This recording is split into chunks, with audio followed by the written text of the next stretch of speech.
That, without a doubt, was the hardest experience of my life. And when my friends were all, going out and still doing Contiki tours and so forth, I was navigating a divorce.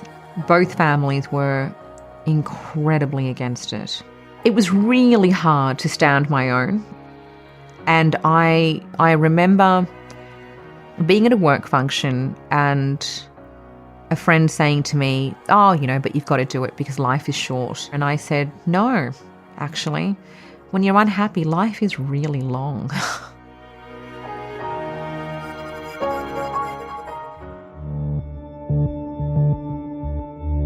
Do you remember the first time you realised how important money is?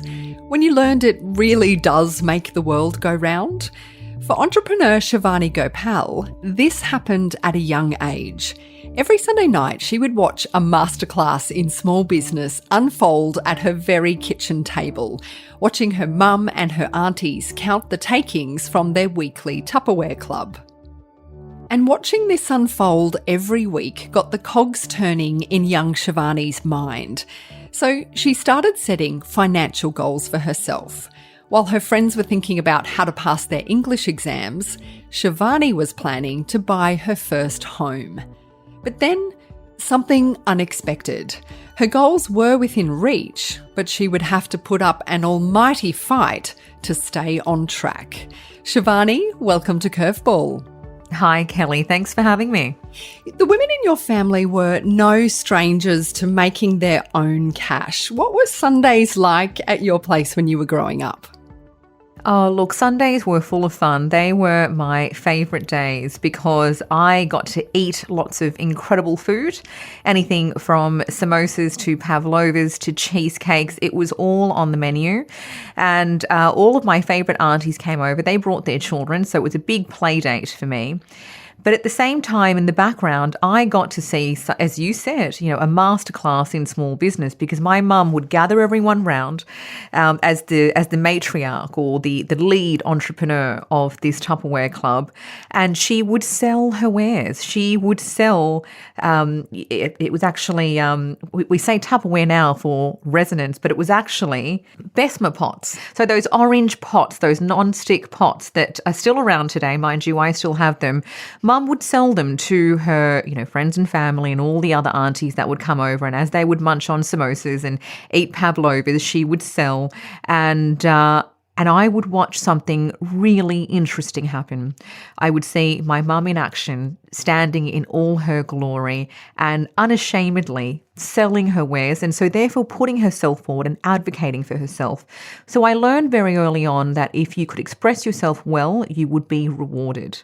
You would be rewarded by people giving you the time, that privilege of time and listening to you. And you had the great privilege of being able to influence the hearts and minds and decision-making processes of others. I mean, goodness, what a privileged ability for you to be in, and you had the ability to make your own destiny via making your own money. And so when everyone left, my mum and auntie would be there with my two favourite cousins, and they would count the cash. And I would see my auntie be the treasurer. She'd always come in with a black briefcase.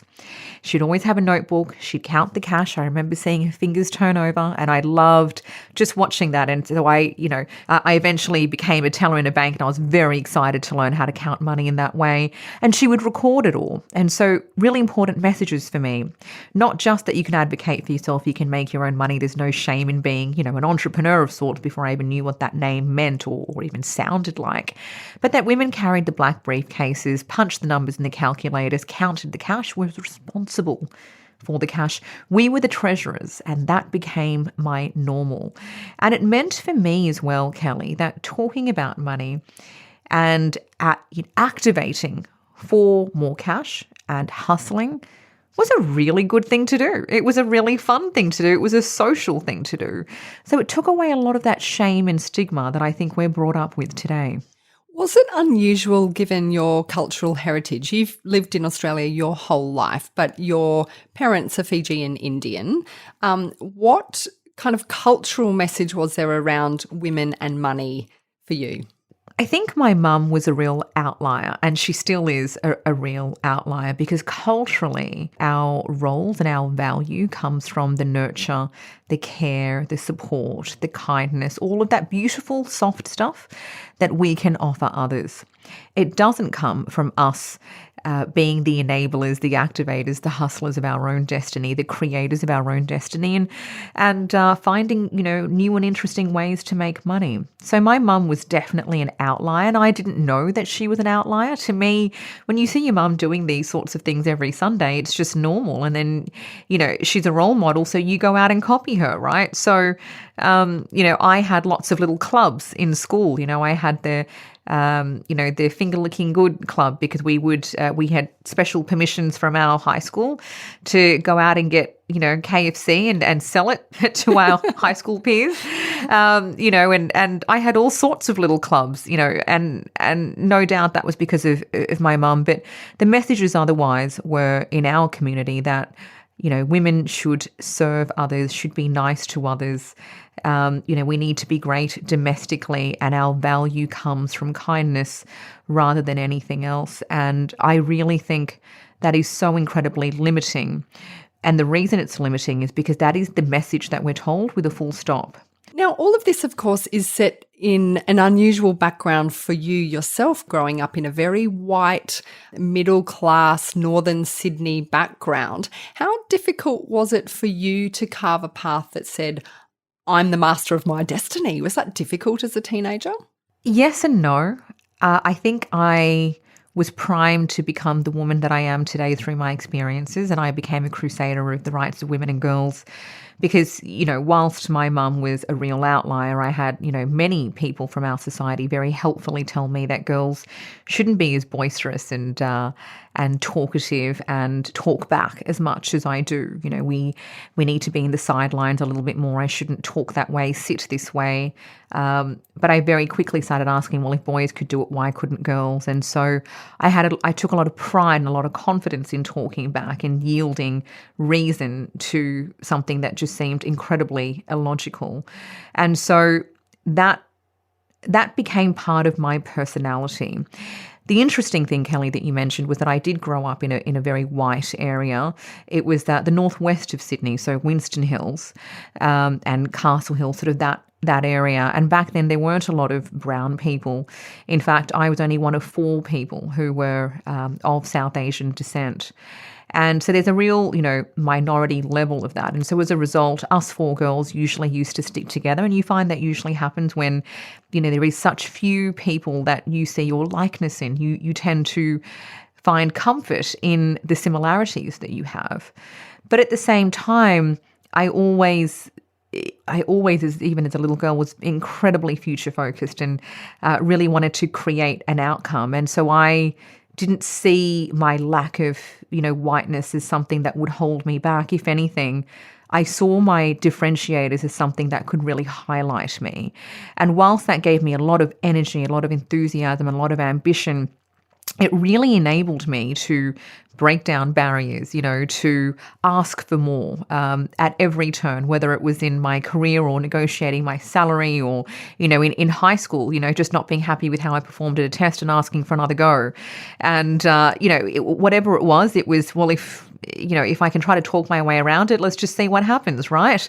And so I was very emboldened by those differences and highlighting, look at me in my own glory and look at how I own this and give me a space to shine within this. So that's money and business, your mum being a fantastic role model for you with her hustle. What about in terms of cultural norms around relationships? Were your parents as progressive on that front? Oh, certainly not. In fact, they were as conservative as could be. And often, Kelly, this happens with communities when they are feeling so isolated, from their own countries and their own cultures. They do everything they can to hold on to its roots and what they see as fundamental values. And many fundamental values, unfortunately, aren't values at all. They're restrictive ways in which girls and women should behave that dictate how they think is the pride and beating heart of their culture, which we know is is absolutely incorrect and limiting. But, they had their own journey to get through in order to learn that. But initially, them and everyone else in our society were very conservative when it came to relationships. So, I used to have this running joke, which is, you go through school, you go through university, and it's all about your studies, and then you graduate university, and it's all about your career. And heaven forbid you ever have a boyfriend, but my goodness, you pass a certain age, and then it's, why aren't you married yet? So you need to magically get married without ever having a boyfriend, because having a boyfriend is incredibly forbidden. And that was certainly the way in my family and culture. So what happened when at the age of 16, 17, you did get interested in boys? Oh, I was interested in boys way before 16, 17, Kelly. I think, I had a very early crush. I can't remember if I had any crushes in primary school, but I do remember, the first 2 weeks of high school in year 7 going, oh, he's cute, and all of that. Not that, anything came from it, but my eyes and my antennas were certainly, looking around going, oh, I certainly am interested. And when I did have this high school boyfriend when I was, 16, I say high school boyfriend because I was in high school, but he was actually in university. He was a couple of years older than me, which made it even more problematic and controversial. My parents didn't find out. The Indian network found out, Kelly. And I remember it being, now it's a hilarious moment. At the time, it was a pretty scary moment where, I was a deer stuck in headlights because I was going, up the escalators, leaning on my then boyfriend shoulder at the time, and my auntie and uncle were going down the escalators at the same time. And so there was this moment where we all just locked eyes, and I went, oh, crap. Here it goes. And so what was your parents' response to this? Because I guess on one level, it kind of happens to all parents when they suddenly realise that little girl's growing up. But of course, there's this other layer over the top of it. So what happened to the relationship? The natural go-to is, this is a really shameful thing. You shouldn't have a boyfriend. You're far too young, and it puts a black name, a black tar on our family name. There's lots of those really heavy sort of visual images that are placed upon young girls to carry and to behold the honour of the family's name. And so there was, that was, certainly a default. But at the same time, they took it under advisement from another, auntie and uncle, who were a little bit more open-minded in their thinking, although it ended up, closing my world for a very, very long time, ironically. And they said, well, why don't you just do some investigation in, who the guy is and what his family's like, and just see if he comes from a good family. And so that was the route that was taken. The investigation was done on both ends, and the verdict was that we both came from great families who had great names. And so, therefore, the relationship should be blessed into marriage. I mean, talk about a curveball. So this is your 16, 17 years of age. In some ways, you're happy because you've got the blessing to be with this man. But by the same token, I imagine, Shivani, you're not ready for marriage yet. No way was I ready for marriage.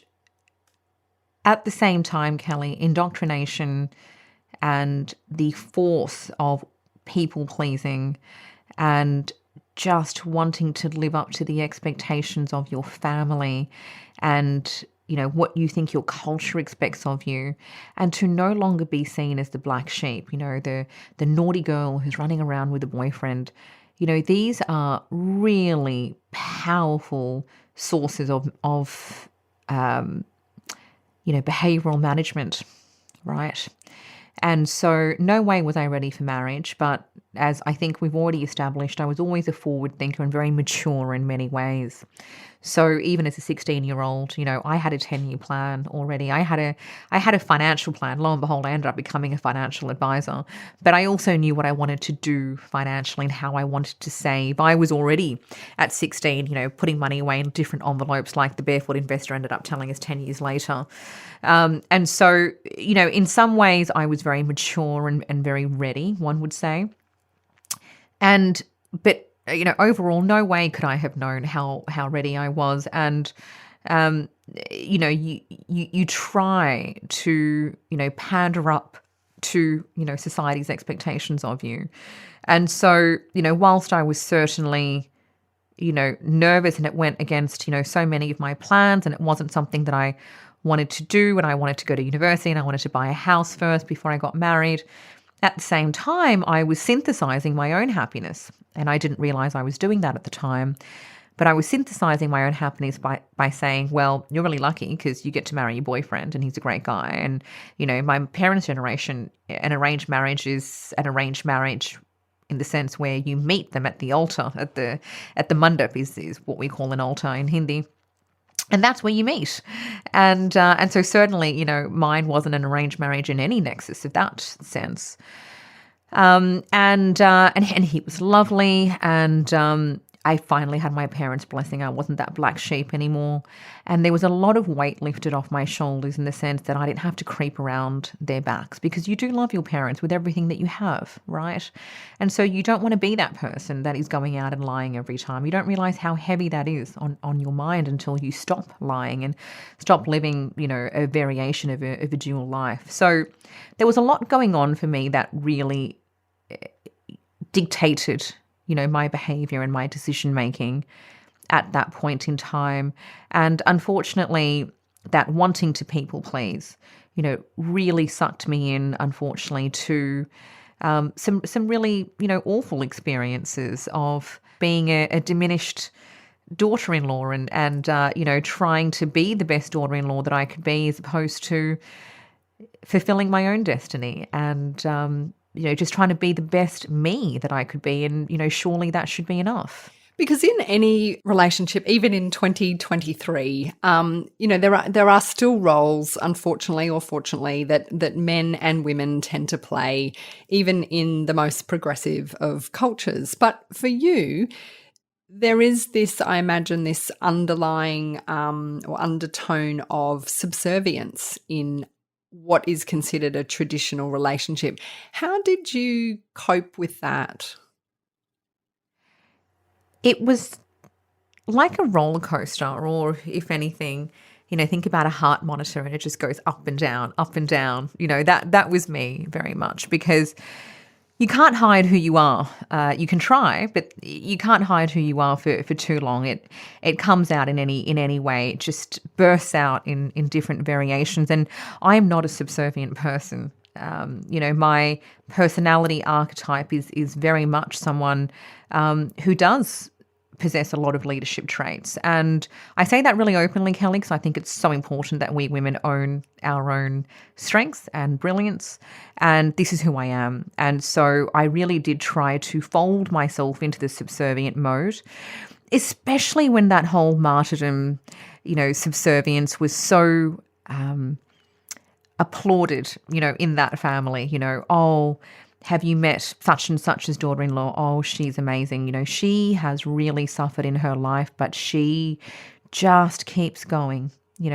She looks after her family so well. You would never know if she's happy or not. Nope, she's all about everyone else and taking care of everyone else. So the currency of value comes from unhealthy selflessness. That's, that's not even altruism, that's just martyrdom to a whole new level. And people are effectively manipulating you, indoctrinating you and brainwashing you into buying into that. There's a lot of gaslighting that happens to keep you in that. And so, look, I really did try, because I also wanted to be the good girl, the good wife, the good daughter-in-law, and be accepted and loved. Who doesn't want all of these things? And so I really tried. But then there were times that my personality would just boost out, and I would say things like things that I disagreed with, or things that I didn't want to do, or just voicing my ambitions, and that certainly went against the fold. What was the reaction from both families once you made the difficult decision? As you say, you were torn in so many ways. The difficult decision to leave that somewhat arranged marriage.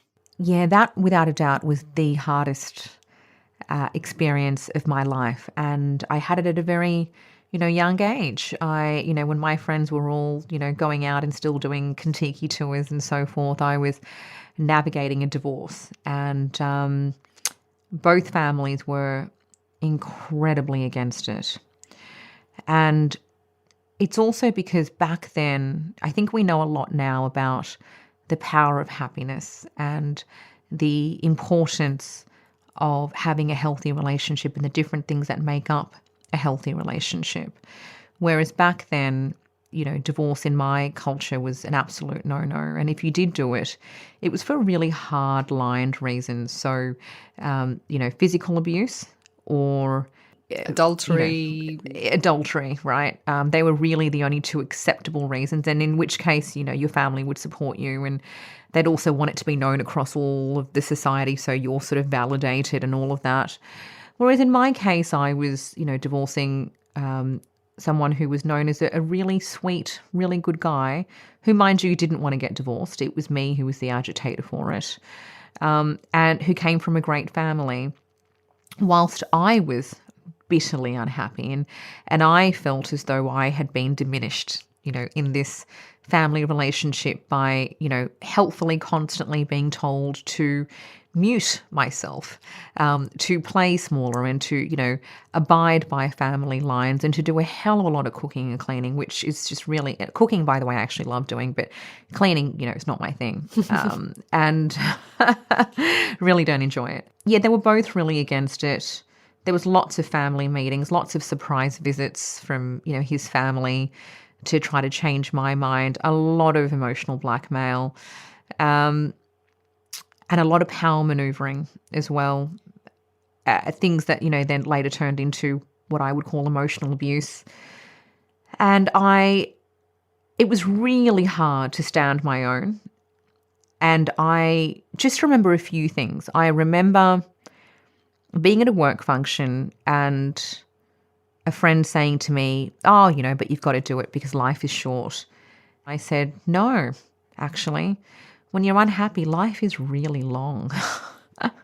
And the other thing that I just remembered was thinking, if I am going to live a really long life, then I'm going to have to put up this fight because I need to see what's on the other side.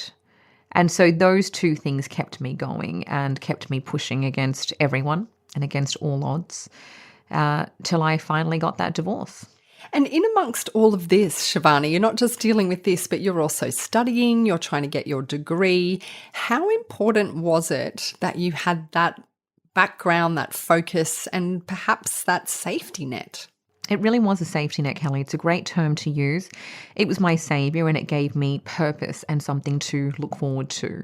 Because as hard as this was, as demoralising as this was, and the amount of power that it stripped away from me, I got all of that strength and power through my work because I was studying and I was doing really well. I was doing a Masters of Commerce, and I was also a really successful financial advisor, and I got a lot of strength and happiness and joy from, kicking my own career goals, and it gave me something to leverage and focus on, which was fantastic because, I had a lot of friends say to me, Shivani, you just need to take some time off and, sort through this. There was no way that I could do that. I needed something really positive and strong to hold on to, and that's exactly what I did. Financial planner Shivani Gopal is my guest on Curveball, and you're about to hear the resilience it took for her to climb to the top of the male-dominated world of finance.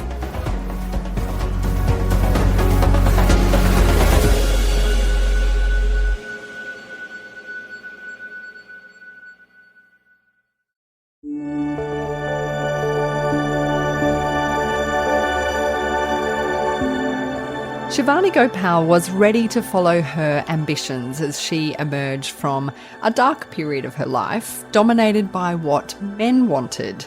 But she was working as a financial planner, a very successful one. And as most young, aspiring, career-driven people do, she sought out a mentor. What happened there, Shivani? Was it helpful? In hindsight, incredibly helpful because it set me on another emboldened career journey. But at the time, it was really interesting experience, Kelly. So, of course, as I was saying, I've always been an ambitious woman, and there's a number of dots that I need to connect in order to translate and manifest that outcome. And so what I knew was that I wanted to be, and I used to tell this to people, the best financial planner in Sydney. And if I was to be the best financial planner in Sydney, well, the dots that were naturally connected was I needed to learn from the best. And so I found that person, and we were at a PD day, and I did my research. And by then I was already fully qualified. I had a master's under my belt. I had some experience as well. And I said to him just how much I admired him, and the fact that he was seen as a trusted advisor to his clients because they would invite him to christenings and weddings and, children's birthdays. And I thought that was the epitome of a trusted advisor, that sense of intergenerational embedded advice. So I said to him that I would love nothing more than for him to take me under his wing, and I'd love to spend some time with him, even if it's just around his orbit. And I could speak to my manager and his manager, and maybe I could get some time off my role and I could just come be his assistant, Happy to shred your paperwork if you need me to. I just need to be around you so I can learn from you. And this is a courageous ask as well, because it's not easy, especially when you're sort of already on your way. Like, you're not the work experience kid at this point in time. You've got a great stable of clients yourself. You've got your commerce master's degree. So this is, you're putting yourself out on a limb. Yeah, absolutely. And one would think that that kind of vulnerability would be rewarded. And it wasn't just plain old vulnerability. It was research vulnerability. I had put some work into this as well. And there was a bit of flattery there and, all the little things that you put into secret sauce of making something like this work. And unfortunately for me, he looked me up and down and said, yeah, no, you're far too young, too pretty. There's no way I'm going to mentor you. But, if you've got what it takes and you can survive in this industry and you're still around in 10 years' time, then sure, look me up. I'll help you out. And I don't know if I can swear on this podcast, Kelly, but, you can imagine what my inner monologue said about him. Absolutely. But what did you do then to turn that around? Because that's quite a crushing blow on a few levels, especially when women have that imposter syndrome that we know about, should I really be here? Then you have someone like that who you're sort of putting up on a bit of a pedestal completely shoot you down. It really was tough. But luckily for me, it was early on in my career where you have that early stage bright-eyed, bushy-tailed enthusiasm without enough of the middle management knocks that you get in life that tend to start to validate your own insecurities, doubts, and therefore amplify your imposter syndrome. So, that whole Dunning-Kruger syndrome where the less you know, sometimes the more confident you are. I was still at least at that stage where it was, well, I'll show you and I will find a way. But certainly as you go on in life and you become more successful, you learn a little bit more, you also fail along the way, right? And it's those little failures that I find tend to amplify your sense of imposter syndrome and doubt. So luckily for me, we were still at the other stage of my career trajectory. So I was incredibly emboldened and just went, well, I'll show you. But I also knew that I wasn't going to make that same mistake again of putting all my eggs in one basket.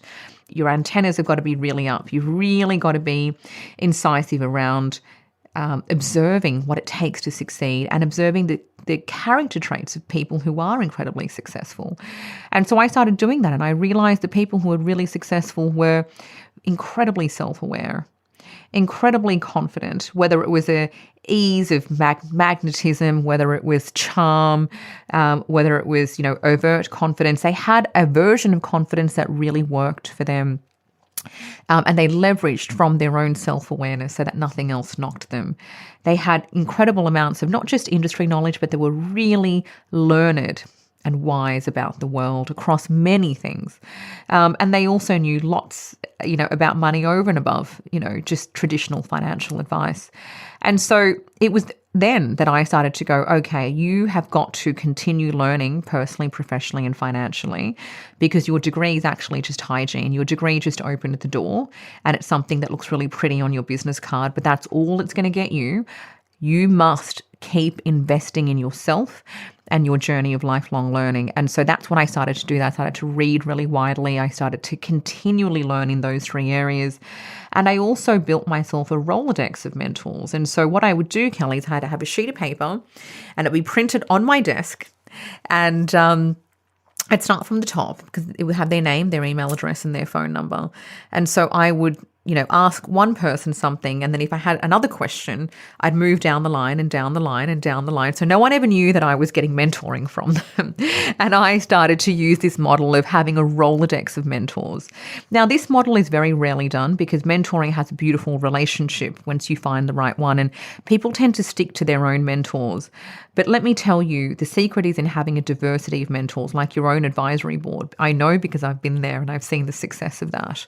And so I was able to really build an incredibly successful, fruitful career to the point where, a lot of young financial advisors were then sent my way to learn from me.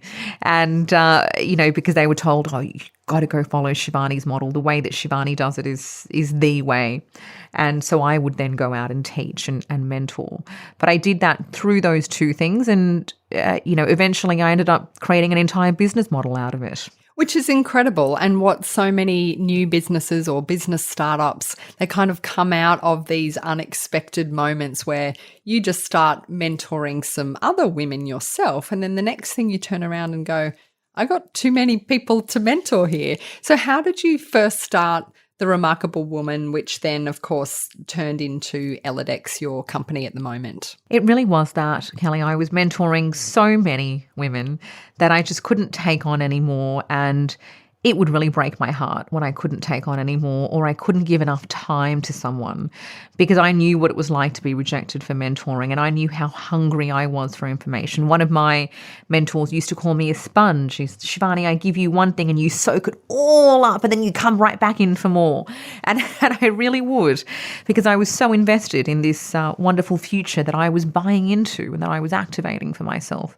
So I wanted that for others and I just could not scale that unless I created a mentoring platform.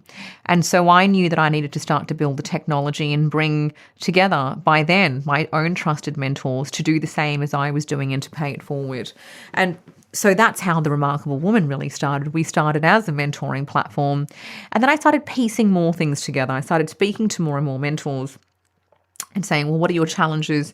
How are you going in developing your mentee? And they would say, well, I'm sharing through my life experience, I'm sharing through my expertise, but, there's a couple of learning gaps here that, they've really got to get across. There's some things around imposter syndrome that I can talk about, but it'd be really good if they could learn about it and move forward. As I was talking about, Kelly, how does the Dunning-Kruger syndrome, really work and, how do you get across that? Or, if someone's really struggling with the ability to speak up and present or to give effective feedback and manage upwards, which is often really hard to do. Now, mentors can certainly support, but there's some learning that needs to be done around that. Or when it comes to leadership skills or setting boundaries. And so I started collating all the different topics in which we needed to share learning. And I got really busy creating that content because I was that learning junkie myself. I had learned that myself. And so I then started to piece together the three areas that I felt you needed to invest in order to have a strong trajectory of holistic success, which was personal, professional, and financial. And I started to put that into the platform, which was The Remarkable Woman. And as we did that, we got feedback from women that they loved it, but they wanted that content on the go. And they wanted to consume it wherever they were via video or audio or read about it. And so we knew that we then had to pivot that into an app. And it wasn't easy. There was certainly a lot of curveballs along the way, if I can use that term. Raising capital, for example, bringing on, different partners, building a team. And we did all of that and a rebrand and then got it over to Elidex. It's incredible that you did all of that almost from a standing start in many ways. I understand you did your capital raise, which I think was a 7-figure sum, while pregnant with your first child. You'd met a new man, you'd got married. How difficult was it for you to do that capital raise? And I'm particularly interested in that from a female perspective, because when I see the raises that are going out across Australia, they are still predominantly funding male founders. Yeah, they really are. 97% of all funds go to male founders. And what's really interesting is how blind everyone is to that, Kelly. I had the great privilege of representing Australia for the G20 Startup Summit, which is an offshoot from the G20 Summit. And so I was off in India earlier this year, and we were having some focus groups around what G20 countries could do to better align opportunities for startup founders. One of the questions we were asked when we were talking about in roundtables was, how can we get better access to capital for founders? And I was one of two women on this table. And I was sort of taking this leadership approach of I was fielding the questions and getting everyone on time and making sure that, we were moving through everything. And so, like Simon Sinek says, leaders eat last. I think leaders speak last too. So I always save my opinion right till the end. But, much to my amusement, so many people and all the men, said, oh, look, that's not the problem that we need to solve here. I think we can all agree that there is no limitation to access to capital. There is plenty of money to go around. There is plenty of money, sloshing around. I think what we need to do is to have a look at, how much money is available at different stages. And whilst that latter point is a valid one, the different stages of capital, there's certainly different founder journeys around that.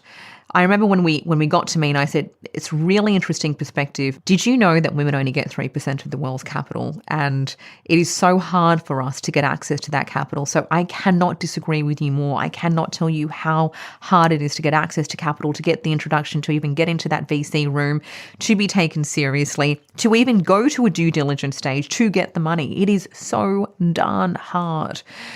So I disagree with you, and there's a lot of inequity there. So if you think that as a male founder, through your lived experience, it's easy for you, then we need to build a hell of a lot more equity to get female founders to get access to the money that you find so easy to tap into. And to my pleasant surprise, they all, they took a step back. They had their sort of, lean back in their chair moment to reflect, and they went, I genuinely didn't see it that way, but yeah, you're right. And that was certainly my experience because whilst I got there, it definitely took me a lot longer than, that I was planning. I did it through COVID though, Kelly. So I only did some meetings in person. So some people saw my belly before I arrived because I was heavily pregnant, and others didn't, because the great thing about Zoom is it crops at your shoulders and you don't look pregnant from the shoulders up, do you? I'm also interested in the female tendency to work doubly hard as men. You mentioned you worked hard, you cultivated your mentors, you were going to read more widely than anyone, you were going to work. You're a perfectionist, you've got high standards. At some point, that can tip over.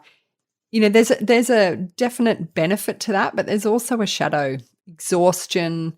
You're trying to do it while you're managing a family. There are lots of kind of dark sides to that go, go, go tendency. How have you learnt to cultivate some balance to the way you operate?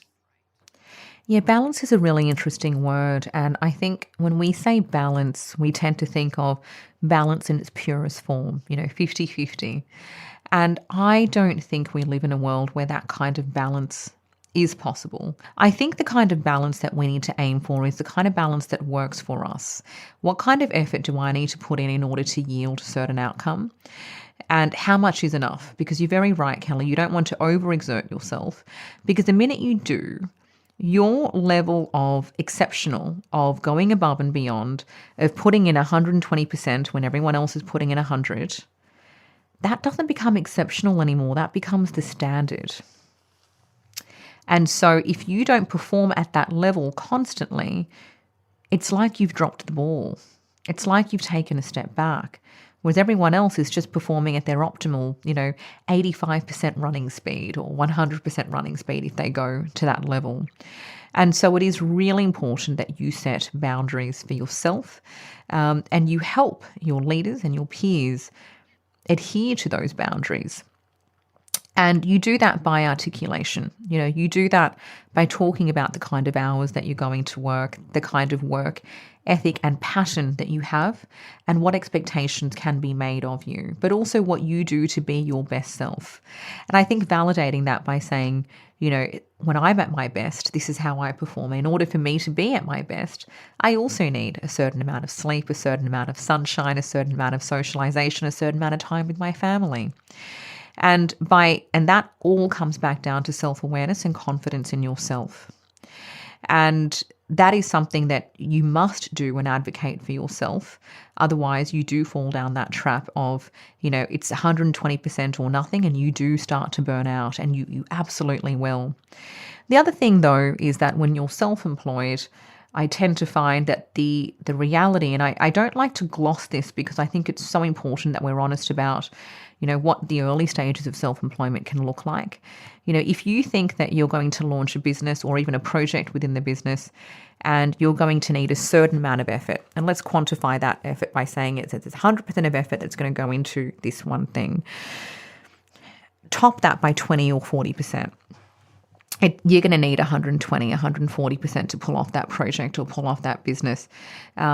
It takes an enormous amount of ideation, strategy, planning, financial discipline and connection. And you'll need to tap into, reservoirs of strength that you never thought you had and skills that you never thought you had and outsource and but still manage all of that outsourcing.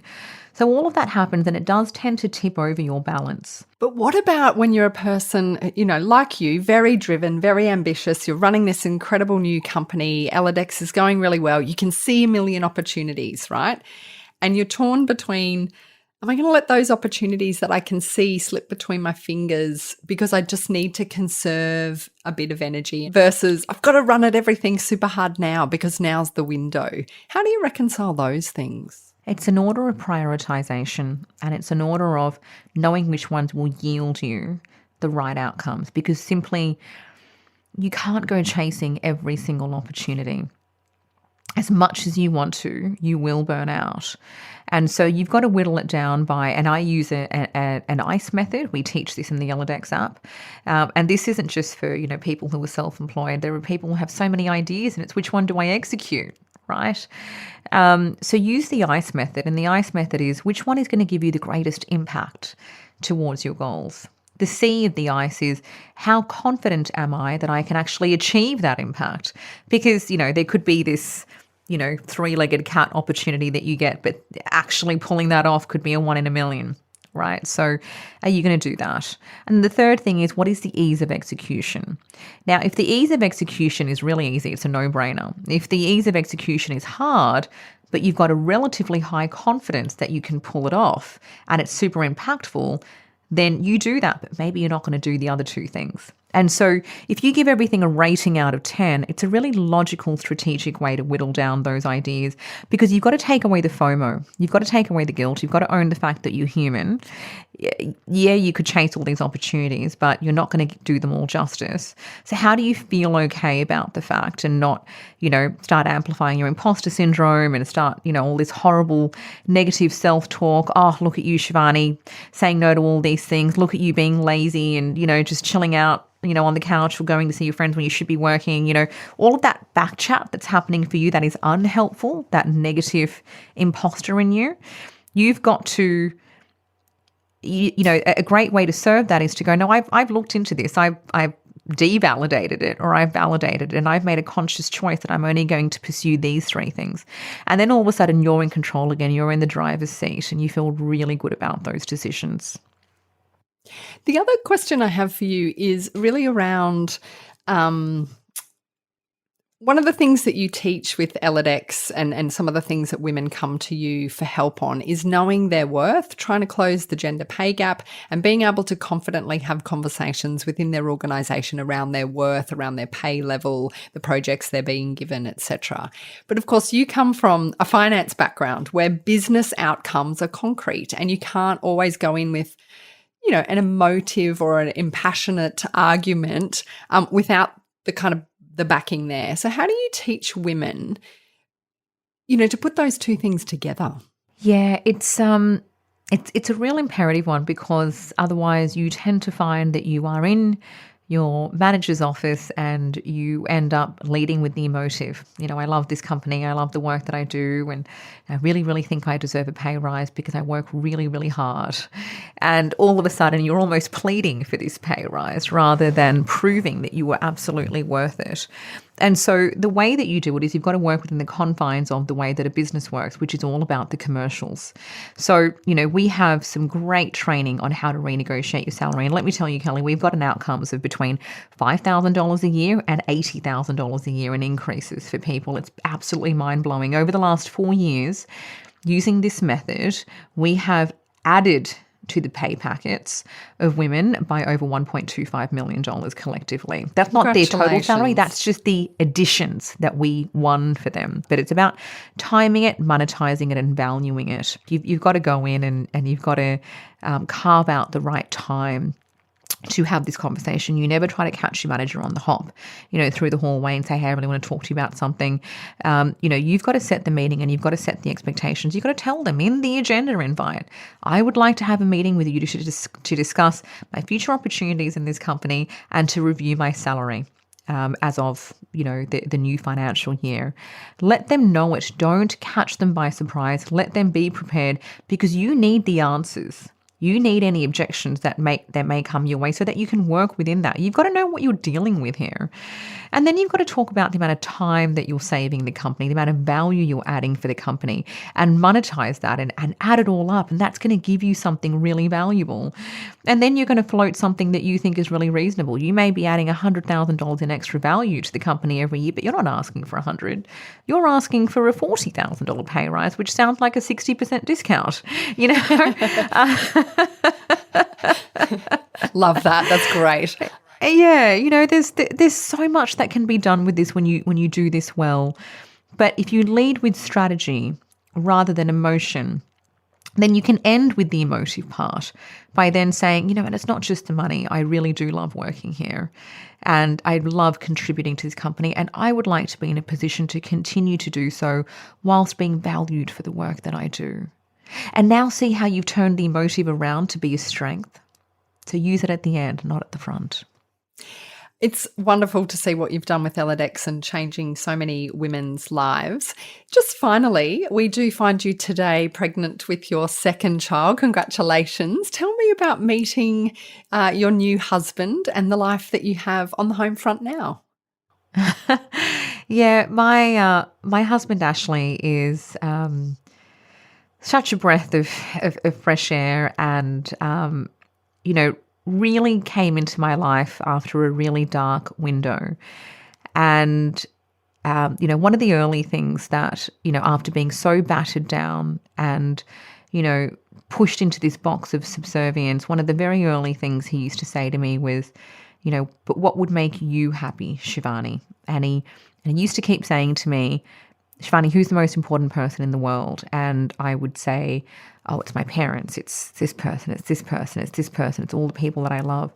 And he would just keep drilling it into me, who's the most important person in the world? And I'd have to eventually go, it's me, it's me, it's me. And now I can say that unashamedly, right? That you must make yourself happy before you can make others happy. And so, he is such a feminist and has, all of the energy that I do for life. But we're also very, very different. I am professionally, just such an all-in, innovative entrepreneur, the kind of entrepreneur that jumps off the cliff, builds a parachute on the way down, made a mental map of the fact that I'm going to time it well, I'll land on my feet by the time I get there. He's very conservative that way. But personally, he's, a risk taker and incredibly spontaneous and fun. And so we balance each other off in that kind of way. And we have a son together, Hunter, and yes, as I'm 2.5 weeks out from my due date for our second little one.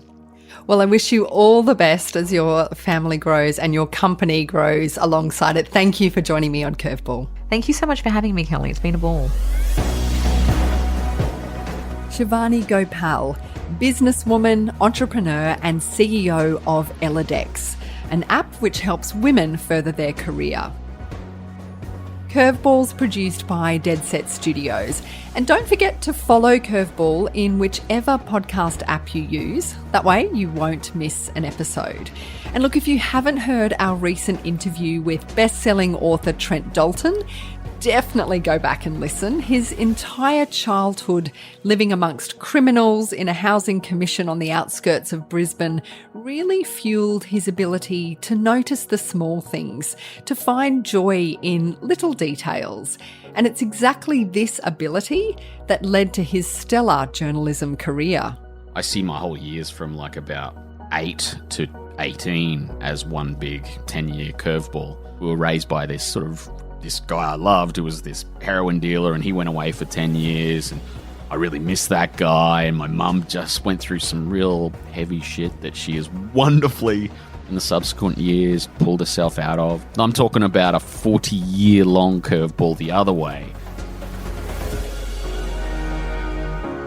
For more, visit curveballshow.com. This episode was produced by Grace Pashley and recorded on the lands of the Turrbal and Yuggera people. We pay respect to elders past, present and emerging.